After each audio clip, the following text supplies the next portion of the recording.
Quarter Rest with Joe Diaco is available on Apple Podcasts, iTunes, Spotify, Pocket Casts, Overcast, and just about anywhere else you might listen to podcasts. Our website is quarterrestpodcast.podbean.com. Follow us on Twitter. The handle is @podcastrest, or on Facebook at facebook.com/quarterrestpodcast. If you want to get in touch, feel free to email quarterrestpodcast@gmail.com. Keep it civil and I'll probably respond.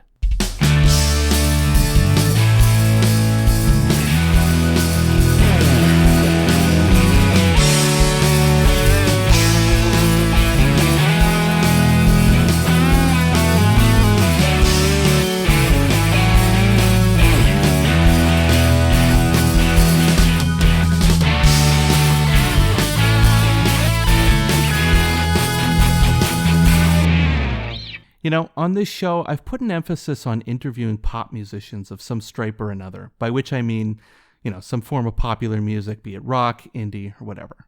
This week, we're doing something a little bit different, and if you'll indulge me for a moment, I want to get a bit autobiographical. In late 2013, my wife and I, we weren't married yet, but I'm going to refer to her as my wife from this point on. My wife and I moved to the Ottawa area following university.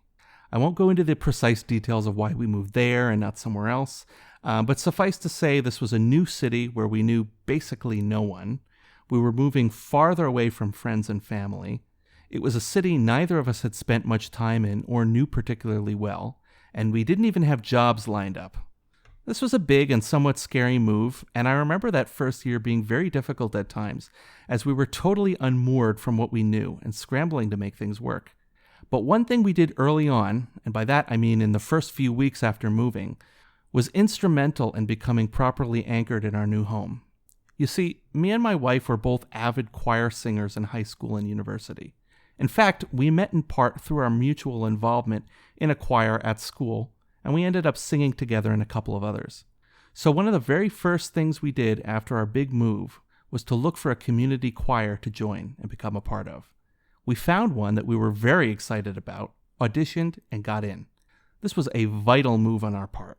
Being part of that choir brought more value to our lives than I can probably express, although I'll try. Those weekly rehearsals gave us something to look forward to, a mutual activity around which our whole weeks revolved. If we were having a bad day, hey, at least choir was coming on Tuesday. We made our first friends through the choir, we became integrated into the community, and got to know more about the city and its various opportunities through becoming friendly with the other members of that choir. And once a week, we got to drop everything, all those daily stresses, and come together in common purpose with other people of different ages and backgrounds to just sing. I bring all this up to say that community choirs matter. They're important to people. They bring value to people's lives.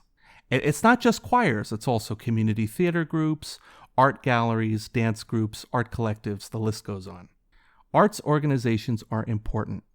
And in a time where anything that isn't turning a fat profit is seen as useless chaff to be discarded or stripped for parts, we need these organizations, probably more than ever before. But sadly, they're often first on the chopping block when someone in charge decides, hey, sacrifices need to be made, budgets need to be cut, it's a real shame, but we all have to tighten our belts. We weren't paid to be a part of that choir. In fact, we paid membership dues every year. But it wasn't a lot of money, and it was well worth it because that choir was everything for us during that first year as strangers in a strange land. And without it, I'm not sure we would have stayed. My guest this week was not the director of the Cantata Singers of Ottawa, the choir I've been blabbing about, but she did frequently sub in, lead rehearsals, as well as preparing the choir for an entire concert after the long-established director Michael Zaug left for Edmonton, and there was a transition toward a new leader. But although she can't take all the credit for the wonderful times I had in that choir, this week's guest was a part of it, undeniably. And now, as Executive Director of Business and Arts Newfoundland and Labrador, she is still heavily involved in that world of nonprofits arts organizations, albeit in a different province and from a different position. My guest is Amy Henderson. Amy, thank you for joining me on Quarter Rest. Thanks for having me. This is fun. It's fun for me as well. So I just got very autobiographical there, and I'd like to get biographical with you. How did you get into the world of choir singing? I was a really lucky kid who was interested in music from a pretty young age. And I found myself in this move from Toronto to Cobourg, Ontario, population 17,000. And one of the first things I did to look for a community in my new town was to join a girls' choir. And this ended up being a girls' choir that toured and competed internationally and had a training choir where I got my first experiences being a leader for young people. It had a youth orchestra where I had my first formative romance and was really an experience that by the age of 15, I knew that I wanted to be a choral conductor. So when was your first experience actually conducting a choir? Yeah, probably around that age. I think I was 15 or 16 when I started being, they called it the apprentice choir. I started being one of the teen leaders of the apprentice choir. I was also teaching piano lessons to younger kids at that age and sort of got the bug for teaching. My parents are both teachers, so it's something that I heard a lot of talk about at the dining room table as a kid and came pretty naturally to the leadership part of bringing people together and teaching everyone something. And how did your parents feel about this kind of career choice? My parents are very supportive people and were super supportive of musical endeavors and, paid for piano lessons all the way through high school. But I definitely chose to do undergrads in music and education in order to satisfy my parents that I was going to have a good fallback plan in case being a performing musician didn't pan out. Turns out that was a pretty good choice. Was that your original aspiration, to be a performing musician? I don't even remember now because my avenue to conducting was always the teaching side of things. And my avenue in music was never performing. I never relished being on stage as a young person. And to this day, I say to my choirs, I could live a happy life never performing. I think performances are a means to an end because you have to have rehearsals you have to have something that drives rehearsals. But I'm all about a good rehearsal. I love leaving the end of a Tuesday night with no audience and feeling like we all got better together. That's all I need to be happy. So yeah, no, it was never I was never headed for the stars. I just always wanted to teach, but my favorite place to teach is in an ensemble setting. What is it about performance that you don't like? Do you get stage fright? No, it just feels like showing off. It just feels like showy, especially as the conductor. I put energy into it not being about me. Ensemble singing, I want it to be very much everyone feels that they have equal skin in the game and everyone feels that they're coming to this as an equal part of the product. And so if it feels like it's all about me, that doesn't feel fair to the rest of the group. I don't want people watching what I do with my body. I want people listening to the choir. So I think it's just, I don't know. Yeah, I know performance is important and I know audiences are important, but yeah, rehearsals are where it's at for me. What makes the perfect rehearsal for you? A good variety, couple of good challenges, pacing where you work hard and you get better, but you don't burn the choir out so that they're so tired that they can't think straight by the end of the rehearsal. Ideally, a few minutes short of that point. Something that feels really beautiful so that everyone feels like, wow, this is amazing music.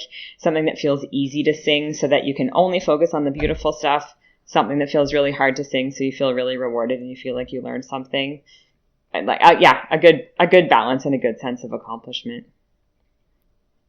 As a choir member, do you feel the same way? Are you more interested in preparing for a concert than actually doing a performance? Always. Yeah. Okay, so it's not just as the director of a choir. No, as a chorister. As a pianist. Give me a practice room, let me get better. Performance, I'll do it because I have to do it for my grade, but I don't relish it.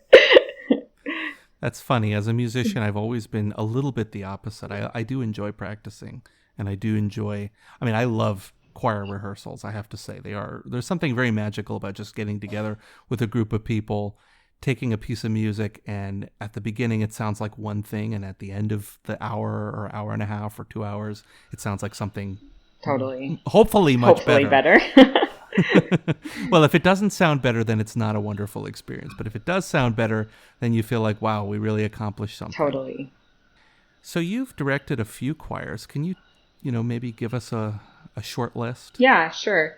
I've been really lucky in that I've been able to work with a big variety of choirs. So when I was living in Montreal, I ran the community choral program at McGill Conservatory. So I had young sort of elementary school kids and high school kids in that choir. And I was the junior choir leader for the Chœur des Enfants de Montréal. I had 5 to 7 year olds with that group. So starting at the age of 5 through elementary school, through high school. And I ran a women's choir on McGill campus called Les Muses Chorales that was 35-ish singers that were all undergrad and grad students, all women. And I had a chamber choir in Montreal called Seraphim that's about 20 voices, adult voices, men and women. Worked with cantata singers. In Montreal, I also worked with the St. Lawrence Choir, which is a big oratorio choir that sings symphonic orchestral repertoire. And then here in St. John's now, I work again I have a 20-voice ensemble, adults, mixed voices. So I've been pretty lucky to run the gamut from 5 years old up to, 85 years old. What's the name of the new choir? Project Chamber Voices. Ooh. Is that project with a K? Yeah. Yeah, it's a play on words. That's a good guess on my part. It's a play on words because we're project-based. So we don't rehearse like every Wednesday night for the year. We do 8 rehearsals and a concert in a more focused time frame. Okay. Sort of intentionally designed so that everyone can have their Tuesday night choir and then pick up a project when they want to. So we have a roster of singers and then we say like, hey, we're doing a concert on October 26th. The rehearsals are here. Who's in for this one? So it's a little more like focused work. So we're project based and we're project chamber voices. Although I'm not sure that the play on words is understood as widely as we thought it might be when we designed the name. Oh, well. Well, it's a good name, and I can't believe I guessed the K. Maybe you've seen it somewhere, and it was subliminal. Maybe I've seen it on social media, perhaps. So, the project-based approach, what made you go with that? I have 2 little kids now, and I am not sure that I can handle a lifestyle where I'm out of the house too many nights of the week, or not sure that I want to miss bedtime that many nights of the week. My husband is also a musician, and so he has times in the year when he's also out of the house quite a bit. So partly just for selfish reasons that practically that's what made sense. But also St. John's, the rumor is, has more choirs per capita than any other city in North America. So I landed here in a very, very, very rich choral community, and I was terrified. I was here for 4 years before I even considered trying a project of my own, but decided that my soul was shriveling up and I wanted to make music, and I love a good rehearsal, and maybe there are other people around who love a good rehearsal as much as I do. And so this felt like a good way to sort of offer something, but for it to be really limited and to not be setting up something where we would be like perceived as poaching singers, or that we wanted this to be a value added opportunity where people could gain from the experience of a regular choir that they're singing with, and then just add this on for fun when they had time and appetite for it. And it's turned out to be really interesting that a lot of the singers love the format because they like to do musical theater projects. So sometimes they can't do a choir concert because they're in a musical theater project, or they like to travel in the winter, so they don't want to disappoint the choir by not singing the winter project. And this flexibility allows people to come as they are and join for a project when they're available. That's great. So most of the people are involved in another choir or another singing opportunity? Yeah, 50%, probably 50% are singing in another choir. Many are music teachers or professional musicians in their own right. Most of them are trained musicians, so they have lots of opportunities and lots going on. Do you want to talk just a little bit about the choral scene in St. John's? Newfoundland has a very proud choral music tradition, or folk music tradition. There's a lot of music that is from here that we are proud of, and singing is a big part of the culture. There's this idea that people get together, people have house parties and kitchen parties where music is central to what's going on. So it's a point of pride that people sing here. It's something people do socially and culturally. For a long time, it was really strong in the school system. We face now a lot of the same funding struggles that other places do, and music education in the schools is definitely, lives on the chopping block, and we have to advocate really carefully to keep it in the programs.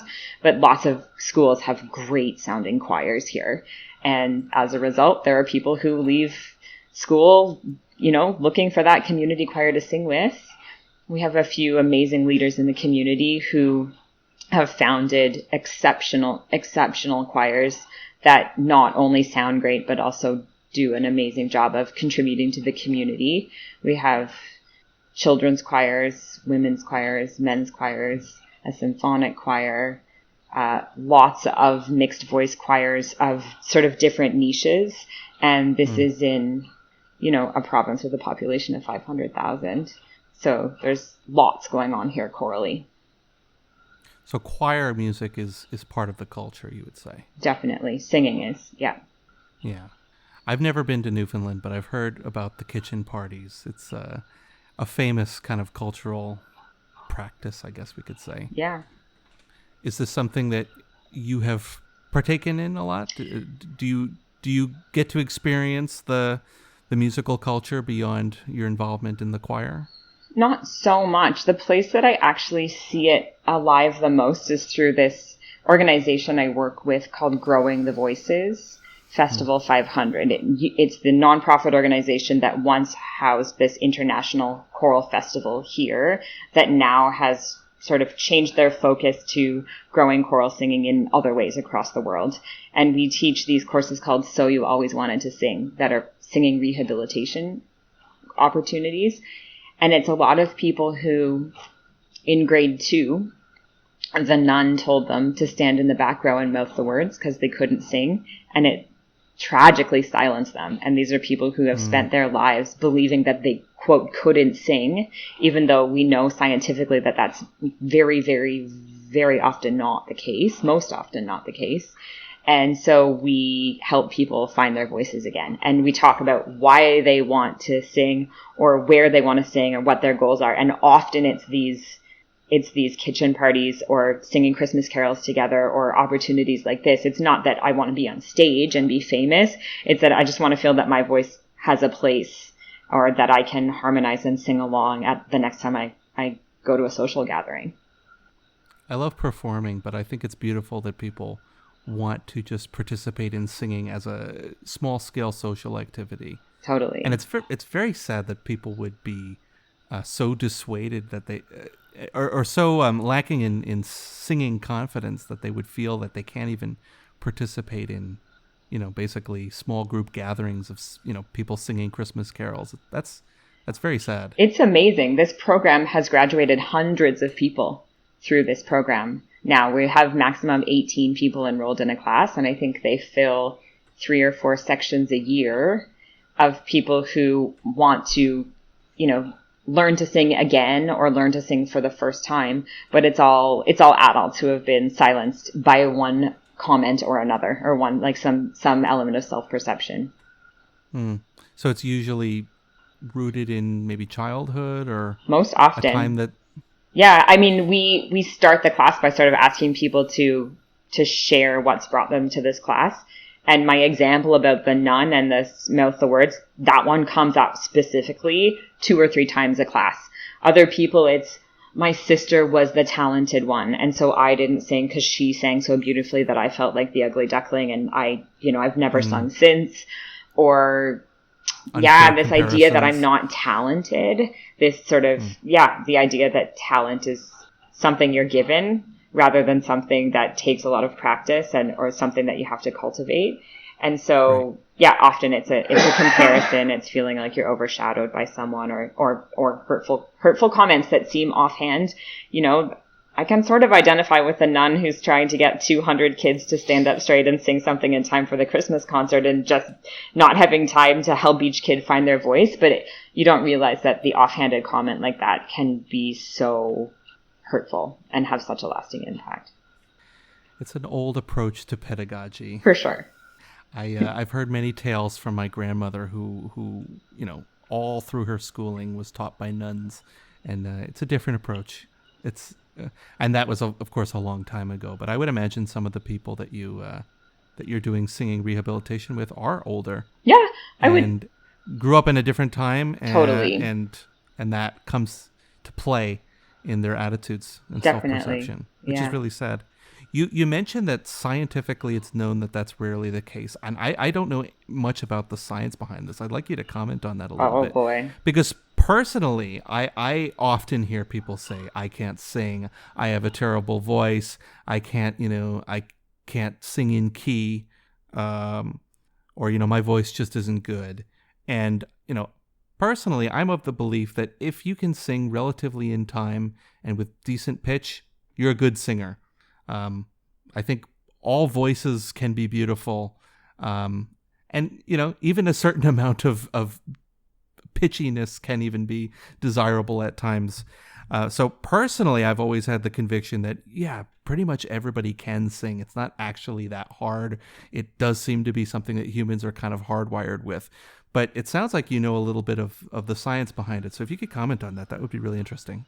I don't think that I'm qualified to really comment on the science, but what I understand is that if you can speak, you can sing for the most part. It's a lot of the same physiological things happening in your body. And most of the time when someone believes that they are a non-singer, it's mental, it's not physical. In this class, I've taught the class 5 or 6 times with 18 people in the class. We've never had someone who came through the class and we couldn't have them singing by the end of a 7-week class. A little bit of attention, a little bit of one-on-one, a few tips about sensation or breath or what it feels like when you hear this note. Some people need a little bit more help directing to where the first pitch is. Often that's the problem is getting the first pitch, and then after that you're fine. But it's some neurological phenomenon when you hear a note and you can't make the same pitch, but it's a very, very small percentage of the population that actually has that neurological roadblock to singing. Yeah, it's like dysmusia, people who can't really hear music and can't interpret it the way most people are able to, but that's extremely rare. Exactly. I would imagine that the neurological roadblock you're describing is similarly uncommon. Yeah. How did you learn these techniques to help people out? Is this something you had to be trained on? The founder of the organization, her name is Susan Knight, and this is her life's calling. She's actually this fantastic woman who has 17 life callings and seems to have had 17 magnificent careers so far. And she did the research and developed this program and trained several of us who are pedagogues and choral musicians or singing teachers to start with, helped us tweak our language and tweak our techniques to help non-singers rather than the singers that we're used to teaching. Was there ever a time when you believed you couldn't sing? No, I was lucky. I was, grade 3 or something when I started singing in a choir, and I didn't encounter any roadblocks before that. So I've been lucky to be a songbird my whole life. You are lucky. I absolutely believed I couldn't sing until around 14 or 15, and I didn't start doing choir until maybe age 17. It's a way rougher road for boys. And I know so too. You and I both have boy kids, that it's so interesting already to be on that journey with my boys, because traditionally boys have a harder time matching pitch. Like when you're teaching kindergarten, 20% of the boys aren't singing the same pitches, but 5% of the girls aren't singing the same pitches. And if you don't take really careful care of those boys and help them find the sound and encourage the right sound, it's easy for them to feel like the odd boys out and feel that they can't sing. And then kids pick up on that stuff easily and early. They don't feel drawn to it. And so then you have fewer boys joining choir. And then when your voice starts changing, that's like a whole other kettle of fish that a lot of people don't know how to address or make comfortable, and you get all self-conscious and you lose a lot of boys at that age from singing permanently. So yeah, it's just, there's lots of landmines on the road to singing for boys and men, unfortunately. Also, I know when I was a child, it was sort of something that would be made fun of for boys who were interested in singing. It was seen as, and I don't know why, but it was seen as, a female activity. Yeah. Which is quite silly. Totally. Really. I mean, everybody listens to music, and most people listen to music with singing in it, and a lot of people listen to music with men singing. So why choir or singing when you're a kid is associated with girls, I will never know. Well, and but it's the way it is. All the good high school choral conductors know that, you could live and die on your tenor section and your bass section. And any teenager in choir knows that, the boys are hot commodities and very popular in choir. So if you figure that out, you've paved your road to glory in high school from my experience, but it's hard to get there. Absolutely. I'm not a real tenor, but I can sing in the tenor range. I have to pull out the falsetto a little bit. I honestly, anything above an E, I either have to really be belting or I have to start going into head voice, but I can't sing low enough to sing bass parts. I have this very awkward range that's kind of in between, and it's kind of limited, although I can make it work. But it's true, being a tenor, you are always in demand. Nobody wants you to leave the choir. You audition and you're going to get in as long as you can match pitch, even for audition-only choirs. It's just not a voice that is common enough, and I think it's because of that self-selecting process that you're describing. It's very sad. Yeah, it is sad. And I see with my own children who are quite young that they love to sing. Mine too. Love it. My kids sing constantly. Yeah. Absolutely. I think all kids do, because I think it is truly hardwired into human beings.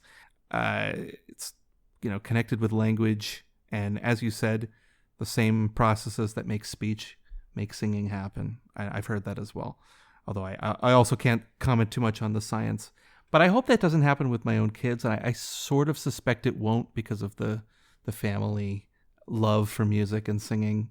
But it's quite sad that happens to so many people. My own parents are both, quote, non-singers, and in reality, they can sing just fine. Yeah. But there's that mental block. So when you are coming into a choir for the first time, what do you like to do to establish the rapport with the group, or to establish your place as the leader? I recognize that's a very open-ended question, yeah, so you can take it in any direction you want. I think for me, as I said, I'm all about the rehearsal. So for getting to know a new ensemble, we always start with warm-ups because that's a safe thing. We want everyone to feel you're not being judged. You're being welcomed into rehearsal, with your voice. Let's sing together.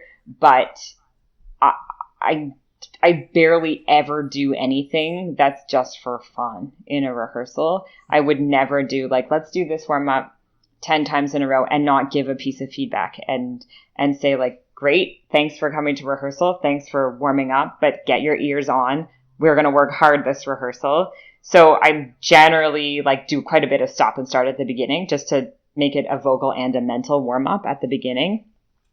And I think it's about respect. So for me, showing respect is not wasting anyone's time, not talking too much about myself, not talking too much about the music, but rather getting everyone to dig in and make music together.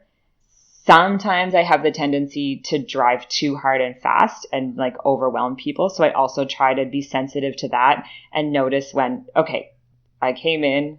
Occasionally I like forget to introduce myself or say like, we have a new person in the choir, stand up and introduce yourself. Cause I'm so like, let's jump in and have a great rehearsal.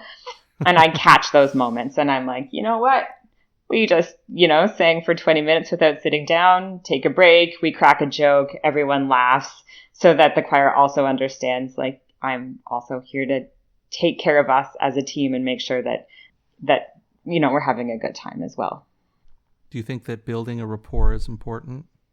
I do. I think it's important to trust each other, because if there's someone standing at the front of the room who's asking you to do something uncomfortable or that you don't understand, if you don't trust them, you're not going to jump in. You're not going to jump in with both feet. You're not going to try it out. And that's not respectful to the whole group. Then the whole group's not going to sound as good. So you need to make sure that you're kind of willing to play together and trust each other to give it your best. Do you like singling people out? Like if somebody is, not singing properly, or do you prefer to find a diplomatic way to communicate that? It depends on the ensemble. In my dream ensemble, yes, I like singling people out. Again, because it's the fastest way to make the choir sound better, is to say like, it's just a little flat, or like two sopranos sitting together, the vibrato isn't working between you two. Let's take a second and sort this out. If the group is willing for the critique to be on that level and to be individual, that's how you get the results the fastest. Also, in some choirs, if you do like, alto twos, there's da-da-da, all of the alto twos think it's their fault and everyone stresses out. And that's not actually a kindness. But there are other choirs where if people are afraid that their voice is going to get singled out or their name is going to get called, then they'll never sing out. They'll be afraid to come to rehearsal, and that's totally not the point of choir. So for me, it depends from ensemble to ensemble, and that's a bit of a contract that you have to negotiate with the choir, ideally before the first time you call someone's name, so that everyone is kind of on the same page that this is how we're going to work. Do you think that there's a pattern as to which groups have more or less tolerance for being singled out? Do you think the more accomplished groups, the more, I don't want to say professional, but the more experienced groups are more open to it? Yeah, I think the more experienced a singer is, the more control they feel they have over their own voice, so that if you call them out and ask them to do something, they feel that they have the skills to do that. And if they're not experienced enough a singer, it may feel that they just feel like, I'm not good enough, or I don't know how to do that. And that's really uncomfortable. So yeah, it only works if people feel confident that they're going to be able to take the feedback and do something with it. How do you navigate that, delivering the feedback, but not making the person feel bad about themselves, not destroying that confidence or making the person, resent you? I do my best. I try to be as gracious as possible. I think what I'm hearing is blah, blah, blah. Can we try it again? And then lavish praise when it gets better. Or talk to it like I talk to people in more of a problem solving way, a collaborative way. Like I said, soprano ones, you two right here. I think what I'm hearing is this. Could we try it again? Could you try something else and see if this is better? Rather than, hey,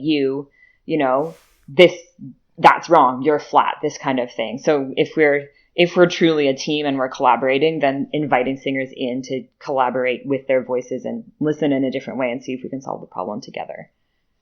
And by the way, just to be clear, my memory of you as a director is not that of someone who is mean and cruelly singles people out. I have had that experience, and it can very much sour the relationship between the choir and the director, and that is very damaging to the music, to the ensemble. It's not a good thing at all. Definitely.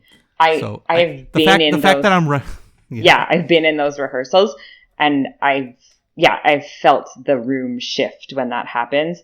I am also the prototypical alto too, who thinks that every comment is aimed at her. So I am sensitive to that kind of thing.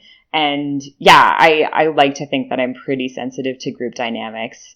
And the other thing is that if you call someone out, and they're not game to be called out, you often feel the group like get protective of that person. So not only have you alienated one tenor, you've actually alienated the whole tenor section, who is now like, okay, we've got your back, buddy. We won't let the conductor call your name again. We're going to sing out, or we're going to, which is kind of lovely in a community, but like in terms of making the choir sound better, not ultimately fruitful. So it's all about finding that balance. Yeah. I read on the website for the organization that you lead that you started your first arts nonprofit at the age of 17. I did. That's quite impressive. When I was 17, I was an idiot and certainly not founding any organizations. Could you tell me a little bit about that? Yeah. That's very interesting. I chalk this up to coming from a small town. So I was 17. I sang in the good girls choir. I was an apprentice conductor for the children's choir. I had, 15 or 20 students in my piano studio. And the girls choir was touring to Europe. We were going to Italy for 2 weeks, and that made it really hard to get a summer job over the summer. And I had a colleague in the choir who taught 20 students voice lessons, and her mom was a music director at a church. And we were like, hey, why don't we just do a camp for the 6 weeks that we are available? Let's see what happens. You invite your voice students, I'll invite my piano students and the junior choir, and we'll see who shows up. And I don't know if we were qualified or not to do it, but we did it for 7 summers. We had hundreds of kids by the end of the program. It was called Junior Jam, and we did like a weekly program where the kids would write their own piece of theater and write songs to go with it and create their costumes and the props. And they were elementary age school kids, and it was super fun. So much great experience, like administrative experience, running a business for the first time, and teaching experience, teaching all these kids. And I don't know where we got the moxie to do that. I don't think we had a lot of like liability waivers signed back in the day, but it was great. It was so much fun. Was there a lot of paperwork involved? Not that I remember. I'm pretty sure we must have done permission forms or something. I remember buying popsicles for the Friday of every week and having the parents in. And like, this is where I learned, I now do so much administration and have always, like, being a freelance musician actually means being a full-time freelance administrator. It's where I got my first experience registering a nonprofit organization, running board meetings, doing basic accounting, stuff like that. So there must have been some paperwork involved, but I remember the craft supplies more than anything.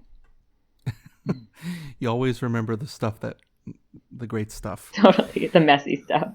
The messy stuff, the sticky stuff.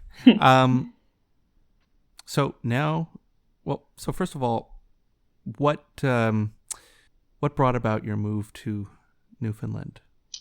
True love. I came for grad school, and I did a 2-year degree in choral conducting here. And at the time I already had my teaching certificate in Quebec, and I had a choral conducting job lined up. So I fell in love in Newfoundland and moved back to Montreal, and had 6 years of freelancing in Montreal and conducting all the choirs I told you about before. But we were doing the long distance thing between Montreal and St. John's the whole time.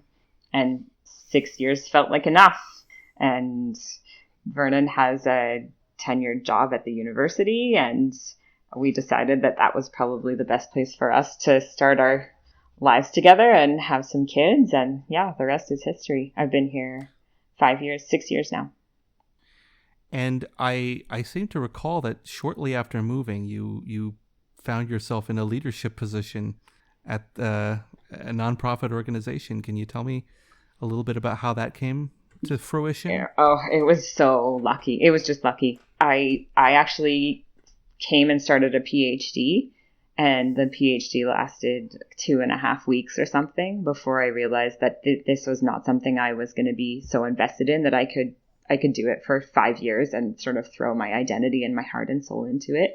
So I walked away from that pretty quickly and was like jobless and adrift in Newfoundland for 8 days or something before this job opportunity kind of fell into my lap. I knew someone who was on the board who said, oh, they're looking for an admin assistant. They're just starting operations and you'd be great. And I interviewed with the person who was sort of acting CEO, but it was a board member who was leading things up. And we got along like gangbusters.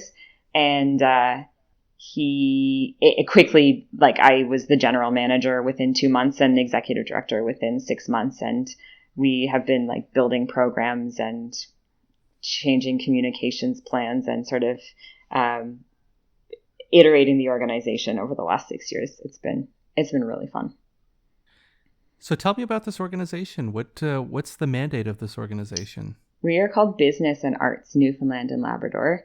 And we believe that the arts are a critical part of the ecosystem in Newfoundland, culturally, obviously, but also economically. Newfoundlanders have a reputation for being highly resilient, and creativity is at the heart of that resilience. And our work encourages the arts community to improve their business practices in order to be sustainable and resilient, and encourages the business community to engage with the arts community in lots of different ways, because we believe the business community has lots to gain from being invested in the creative side of the world. So, in slightly more concrete terms, what is the connection that's being made between business and arts? Artists are gaining business skills from the business community, learning to do better financial management, having access to pro bono help from lawyers so that contracts are secure at the beginning and not after the fact. Marketing practices are better so that artists are doing a better job of advertising themselves and finding customers so they can do a precise job of that and spend more time in the studio doing what they're meant to be doing. The business community is starting to appreciate that dealing with the arts can be really valuable for your team, can lead to enhanced leadership within your team, can build creativity among your employees, and that also it's good for the community if we're supporting a strong cultural sector. It makes Newfoundland look like somewhere where people want to move and bring their families and start careers. And so there's an economic development piece as well. We do like networking events, communications things, workshops. We're doing a big project right now with design thinking, which is this problem-solving methodology that's sort of steeped in the creative method, but it's used in technology companies and healthcare companies and stuff like this. So helping incubate the idea that creativity feeds into the private sector. Yeah, so I was perusing the website yesterday and stumbled on some copy about design thinking. Could you go into maybe a little bit more detail about what design thinking is, where this idea comes from, and how it's made relevant in the work you do? Yeah. Design thinking is sort of based in the idea that in order to design a product that is really satisfying at a human level, you can't just make the obvious solutions. You need to talk to people. You need to have empathy for the customer, and you need to understand their experience, and you need to map it out and understand what are the pain points, what are their real issues. Sometimes what someone says is their problem isn't actually the problem. So you need to dig deeper and understand all of the things that surround the way that a customer or a user is using your product. And then you need to come up with a million ideas for how to solve it. You need to brainstorm and iterate and come up with multiple solutions before you can be expected to find the right solution or the way that you're going to go. And this is a really uncomfortable concept in a lot of traditional business models where you want to find the solution, work on it, market it. And this is where we talk about how it overlaps with the creative method, where creative people, musicians, are awesome at failing. We're so used to it. We fail so many auditions. We spend so much time practicing and sucking at it and feeling like you're never going to get better. But that resilience and that tolerance for risk and tolerance for failure is actually one of the real riches that creative people possess, because the more you fail, the more opportunities you have to learn, to get it right, to iterate, to improve. And design thinking takes this appetite for failure, this willingness to try a million quick solutions to find the right one, and makes it a safe methodology that you can do with a team of non-creative or people who don't identify as creative people, but who have a real understanding of your product that you're trying to design or the problems in your workplace, and allow people to feel safe to come up with a whole bunch of ideas in order to solve a problem. So you think that creative people are valuable in the world of problem solving? Definitely. Creative people are definitely valuable. And we're seeing lots of data about how creativity is actually the number one skill, like trait that employers are looking for. And it's hard to find when you're looking for that in a combined skill set, like a computer programmer who's also creative, an engineer who's also creative. So we can't just like hire painters to go into, I don't know, video game design companies, but finding ways to help people be creative in their jobs is something that's really interesting to me and the work we're doing at Business and Arts. Yeah, and I think this is something that we hear a lot about, and that certainly the smarter people in the private sector are looking for more and more. They're looking for diversity, they're looking for creativity, they're looking for arts skills. I want to just talk a little bit about the role of arts in education. You mentioned, and we've sort of danced around this topic a little bit, but the idea that these things are always on the chopping block. Personally, I had a wonderful arts education, particularly with music in school. I am lucky enough to have gone to a school where there was a thriving, I'm going to just call it a music scene. You know, lots of people who sung in choirs, played in the bands, but also a lot of people who would form their own groups, who would do stuff independently of school. And it was nurtured by the school system. There were a lot of opportunities within the structure of the school system to perform, to get together, to learn an instrument, to learn music theory, to learn music history. But also there was a lot of encouragement to, take initiatives and take ownership of that creativity. And it absolutely guts me to think that my own kids might not have that, due to the passage of time and due to the trends we've seen in economics and policy, that these programs are going away. And I shudder to think of what they're being replaced with. I mean, I kind of know what they're being replaced with, which is more reading, more math. Well, reading and math are very important. But, I learned reading and math, and I was also able to learn how to play the clarinet and the guitar and how to sing 4-part harmony. I think there's enough space to learn all these skills. Is this you did mention that this is something you see happening in Newfoundland. Is this something that you worry about with your own kids? Is this something you worry about with society writ large? Yeah. So sadly, it's not something I worry about with my own kids, because we have enough money to make sure that my kids get an arts education no matter what. That is tragic. That's what I worry about. That A, what happens to all of the kids in the families who can't afford it? And B, what does that mean about music if music or ballet or theater are only things that people who can afford it have access to? That is truly heartbreaking. And I think that's the thing that we have to push back against in the school system.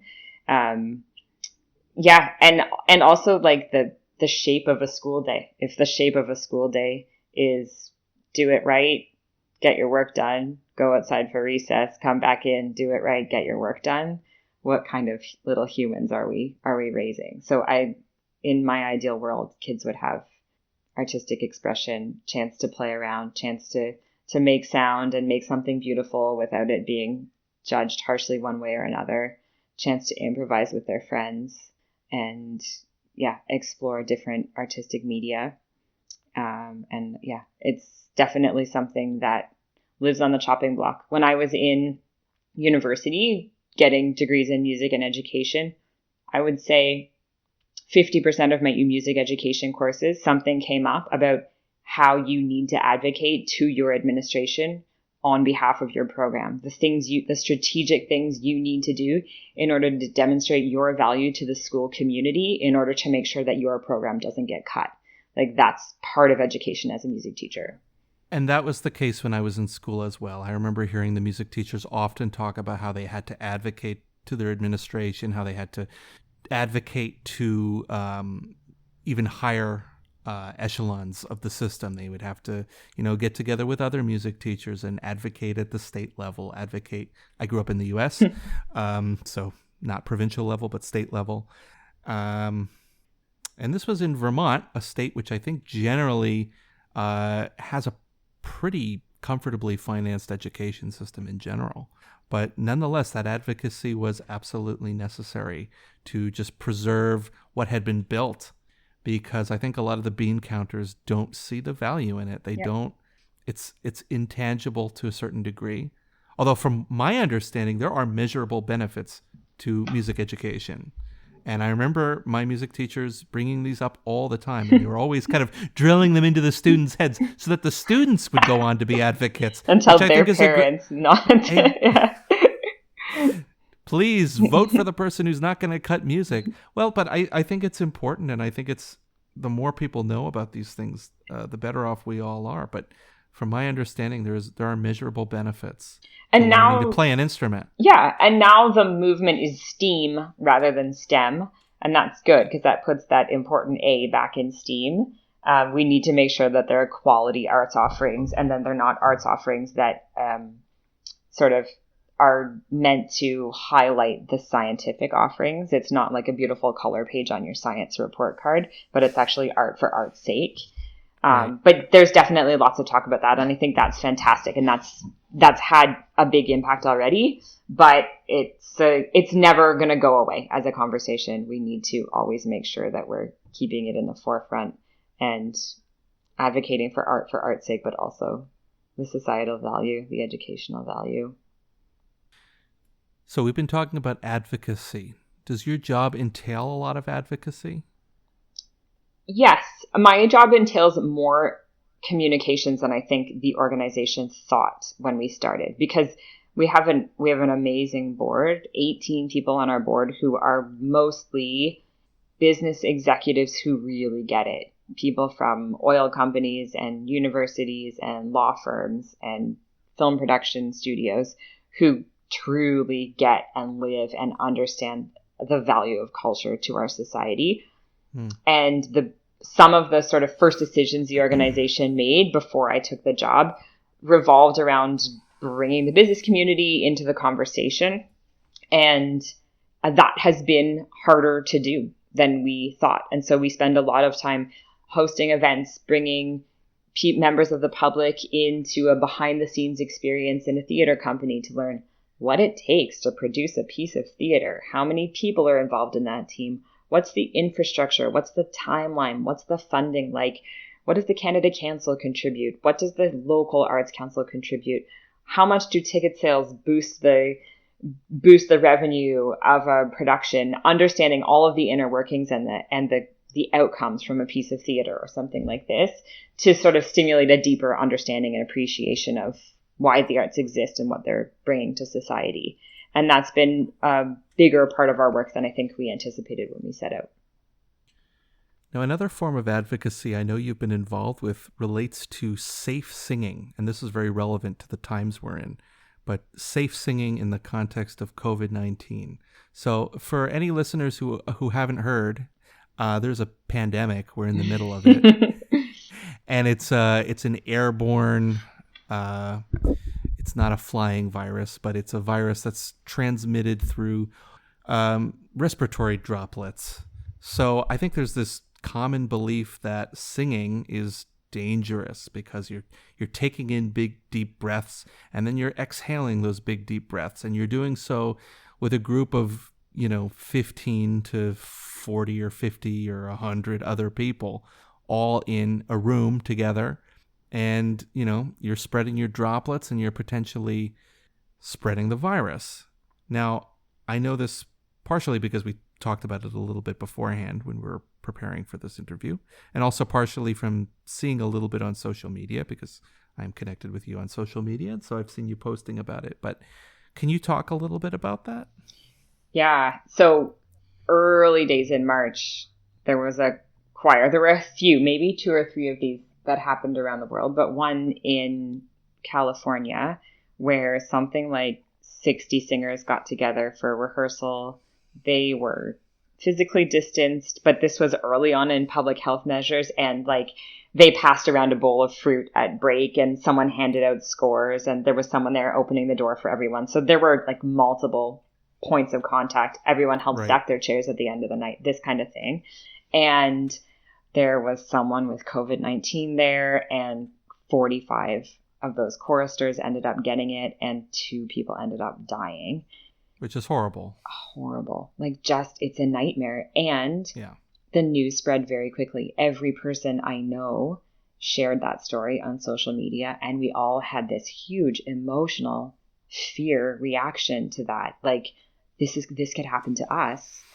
And it had a ripple effect. So choir was then like in the news media talking about, extra dangerous activities like singing in choir, and, droplets can spread 3 times as far if you're singing loud and things like this. Yeah, and I think the term they use is super spreader activities and things like this. And now that the emotional reaction has sort of subsided a little bit and the logical reaction is coming into play, we're trying to find the science that really outlines this. Because if we take that at face value and don't look very carefully, like a lot of it wasn't even acknowledging the fact that they were passing out fruit, sharing snacks, stuff like this at break. It was like, oh, they were socially distanced, and so therefore choir can kill. If we just take that at face value, governments are going to make choral singing prohibited until the end of the pandemic, and it will kill choirs. It will kill music education programs, and it will cause huge mental health problems for the hundreds of thousands or millions of Canadians who sing in choirs in Canada. And so we've been pushing back. The choral community has been saying, please wait, please don't cancel all choral activities. Let's look for the science. There's a big study specific to wind instruments and singing coming out at University of Colorado. It was supposed to be released on July 25th, and we're all updating the website every day, waiting for those results to come out. Another study, another group in Germany that's doing really, really relevant work and updating results all the time, waiting for the science to come out that tells us exactly what. No one's expecting 25 people sitting chair to chair in a rehearsal. But if there are some reasonable constraints that could be set around the definition of safe singing, then we can let choral conductors and musicians, who are all naturally very creative people, take those constraints and figure out how to make music with their groups together if it's safe to do so. And so, I've been working with other choral conductors in Newfoundland, petitioning the chief medical officer to hold off on making any overly strong recommendations against choral singing until we can figure out what the science actually says about what is safe. Now, I'm going to play the devil's advocate for a moment. I think some people would hear that and say, well, okay, but, this is a pandemic. People are dying. This is causing all sorts of economic hardship. We're probably looking at a significant recession. Who knows how bad it will be and how bad it will be in various countries. But we know it's not a great situation. People are out of work. So many activities have been canceled. People are still dealing with having kids at home. Daycare is closed. Why should governments concern themselves with choral singing, which is a niche activity, which, you said that there are millions of Canadians who participate in it. But I think most people would look at choral singing and say, this is a niche activity. This is a luxury of people who have the time to do it. Why should governments be, spending their policy hours on choral singing when they could be focusing on, getting the economy strong and, beefing up personal protective equipment and so on and so forth? Why is choral music in this context worth fighting for, and why should we care? Yeah. I mean, I put that in very brutal terms. No, I hear you and I get it. And we've been having a lot of those conversations. Like, we get it. Being I do not envy the position of anyone who's in a public policy decision-making place right now, who's having to weigh all of these decisions. And I get it that nurses and doctors need to be funded, testing needs to be funded, PPE needs to be funded, and I don't argue that any of those things need to come first, absolutely. And yeah, the economic fallout is going to be long and hard. We're going to be waiting a long time for those things to come back. Report I read maybe 2 months ago said that in a year's time, 30% of arts organizations across the country are going to be bankrupt. I hope that's not the case, but I'm afraid it might be. And yeah, that's all fair. But what are people going to do between now and when the economy comes back, or between now and when they get their jobs back, or between now and whatever this sort of imaginary line on the horizon when everything is okay again is? They are going to look for ways to connect with each other. They are going to look for ways to express themselves. They're going to look for ways to distract themselves. They're going to want to look at music that tells stories of how people have survived stuff in the past. They are going to want to, find a way to boost their mental health, have a rush of endorphins. And choral music provides all of these things and connects people across the community, including children who are very vulnerable right now because they've been locked away at home for months and months, and including people over the age of 60 who are very isolated. I don't think that people over 60 are going to be running into choir practice, but their choral communities are going to be finding ways to reach them online and finding safe ways to connect them. And yeah, it's not, we're not asking people to put aside 1% of the federal budget to save choirs, but we're just asking for help to make it safe so we can continue to, as all arts organizations do, rub our pennies together in order to make something magical happen. That's more or less the answer I was hoping for. Do you think that you think that there is actually a public health benefit to allowing people to safely get together and sing? I think from the mental health perspective. I think anything we can do to hold on to a semblance of normalcy is really important. And I think anything we can do to connect people is really important. And if choir is what you do to connect to people, let's find a way to let you keep doing that. I think if people can start going to bars again, then singing, to me, that's a higher priority. Well, and in a bar, you're like leaning over a table, yelling in the face of the person across the table from you because the music's so loud.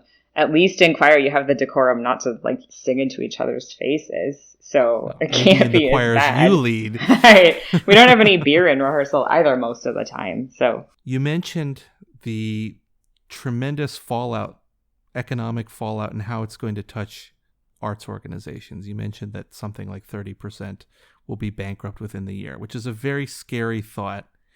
I wonder, in your opinion, what do we do as people who value these organizations? And I hope I've made it clear that I'm one of them, and certainly you are as well. What do we do after this pandemic ends? Whatever that moment is, I'm hoping for a vaccine, and we can just deploy it, and everybody's immune, and we can put this chapter behind us. But what do we do when that moment comes to rebuild, to get these organizations back on their feet, to maybe create new ones in their place? Because to me, part of getting over this pandemic is going to have to be building back the things that have been destroyed, rebuilding the carnage. So what do we do to stop the bleeding as much as possible, but more importantly, to, rise like the phoenix from the ashes when the flames have finally stopped burning? Yeah. So I'm going to just tweak that back to you a little bit and say I see it more as like new growth after a forest fire. That's kind of what I was trying to allude to. Yeah, that it might not be sort of things growing back exactly the way they once were, but finding opportunities for stronger things to grow back in their place. 30% feels inflammatory. I hope that's not it. And I hope that organizations that decide not to fight, and sometimes I think that that's actually the brave thing to do, to say like, you know what, this isn't the time for us to be making art or making music or making theater. We're just going to go away and write scripts or practice what we do or write songs. And then when the dust settles, we'll rise up out of the ashes, or we'll start to grow again. What non-performers or non-artists can do is buy tickets, buy a t-shirt of your favorite band now to show them, like, I've got your back. Buy a gift certificate to a theater that you know you're going to go to once it's safe again. Sometimes $25 increments actually have a huge impact. So you can put your money where your mouth is if you have any money to share around. You can tell stories about your favorite, experience going to a concert so that people are ready to do that once that opportunity is there for them again. And help people understand that this cultural life that is there and waiting for us is something that's of value and something that we're all going to be yearning for as soon as it's safe to jump back in again.